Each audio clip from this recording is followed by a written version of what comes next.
इसके बाद मसीह यीशु उनके आगे आगे चलते हुए यरूशलेम नगर की ओर बढ़ गए।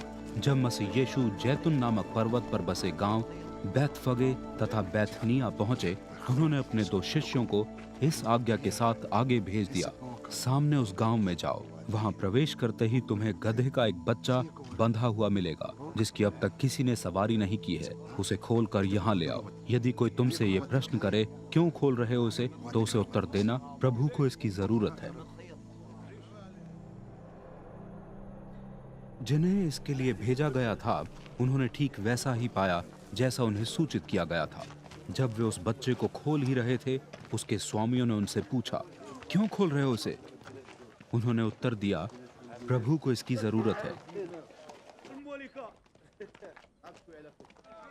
वे उसे प्रभु के पास ले आए और उस पर अपने वस्त्र डालकर मसीह यीशु को उस पर बैठा दिया। जब प्रभु जा रहे थे, लोगों ने अपने बाहरी वस्त्र मार्ग पर बिछा दिए। जब वे उस स्थान पर पहुंचे जहां जैतून पर्वत का ढाल प्रारंभ होता है, सारी भीड़ उन सभी अद्भुत कामों को याद करते हुए जो उन्होंने देखे थे, ऊंचे शब्द में आनंद पूर्वक परमेश्वर की स्तुति करने लगी। स्तुति के योग्य है वो राजा जो प्रभु के नाम में आ रहा है। स्वर्ग में शांति और सर्वोच्च में महिमा हो। भीड़ में से कुछ फरीसियों ने आपत्ति उठाते हुए मसीह यीशु से कहा, गुरु, अपने शिष्यों को डांटिए, मैं आपको ये बताना चाहता हूँ। मसीह यीशु ने उन्हें उत्तर दिया, यदि ये शांत हो गए तो स्तुति इन पत्थरों से निकलने लगेगी। जब वे यरूशलेम नगर के पास आए तो नगर को देख वे ये कहते हुए रो पड़े, यदि तुम आज इतना ही समझ लेते कि शांति का मतलब क्या है, किंतु ये तुमसे छिपा कर रखा गया है।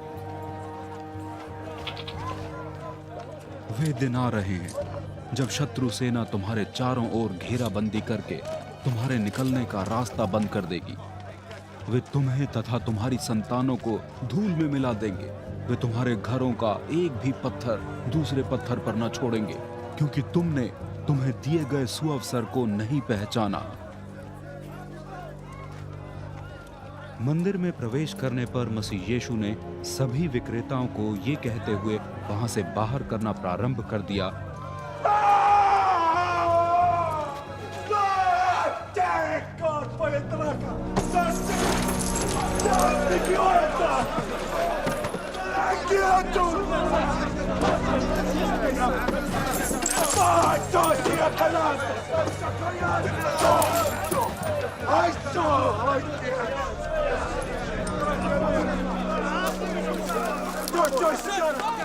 लिखा है, मेरा घर प्रार्थना का घर होगा, किंतु तुमने तो इसे डाकुओं की गुफा बना रखी है।